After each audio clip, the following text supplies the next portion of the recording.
Back with TJ Lloyd in studio again, the CJHL Defenseman of the Year. Let's talk a little bit about this season, which obviously got you this honor.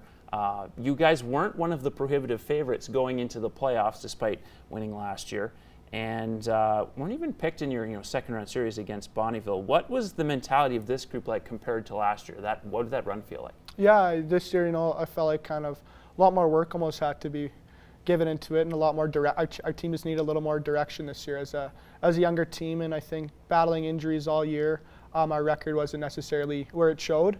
But I mean, kind of once we got healthy, it was around the playoff time, and we were able to do some good stuff there and sweep Bonnyville. So that was pretty cool. But just injuries played a pretty big part into our regular season record. And you guys finally did find yourselves in the way of a bull running through the league, which was Brooks, obviously one of the most memorable seasons in the history of the CJHL and the AJHL, obviously.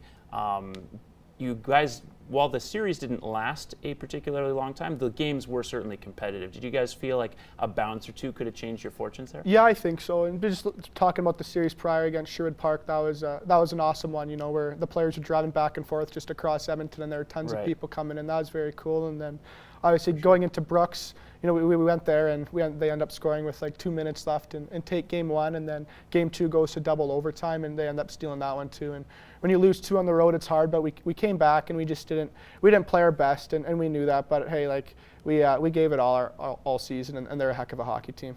For sure. And now you guys, you're going to take your talents to the NCAA level. So Bowling Green State, so out in Ohio. Did I get that right? Yeah. Which is a program that you were telling me off camera has kind of started to build its way up on the NCAA ladder. Are you excited about going to another level of hockey and also being a student athlete? Yeah, I'm very excited. It'll definitely be a big challenge, adapting to a whole bunch of new people in a brand new environment. But they do a great job with their hockey team there, and they do a good job with the hockey players and making sure that people are keeping up with the marks. My mom really liked that side of it. I bet she did. Oh yeah, I bet she was all over that part of the pitch. Yeah, her being a teacher, of course. But no, I'm very excited there. It's a beautiful place. They have an awesome campus, and we're gonna have a really good hockey team there next year. Absolutely. And what are you taking specifically in school? I'm going to be taking some business classes. Not too sure what the major will be, but kind of start out with that, and going to be focusing a lot on hockey, but making sure I'm keeping up with those classes too.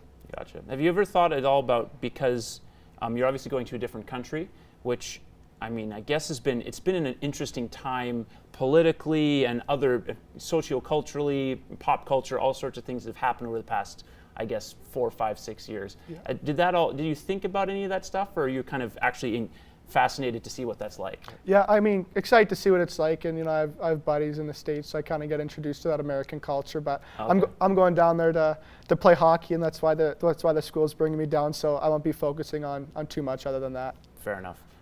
And marks, of course, because I know your mom's going to want you to be on that. Now, we talked briefly before we go. We talked a little bit last time when I saw you at the World Junior A Challenge, just about you're kind of looking at maybe doing something in media afterwards. So kind of like you want to be in sort of the analysis or the play-by-play realm, and is it hockey specifically you want to focus on? Yeah, I think if there was something, it would definitely be hockey. That's something I definitely want to stick with, whether when I'm done playing, and whether that's going to be coaching, whether I'm playing hockey or analyst. I'm always going to stay involved with it, and there's so many different cool aspects that you can take, and honestly not too sure what options will be brought forward. I'm sure there'll be a few options for you in your future. Thanks once again for coming into studio, and I hope you folks enjoyed the rest of the cast here on Primetime Local News.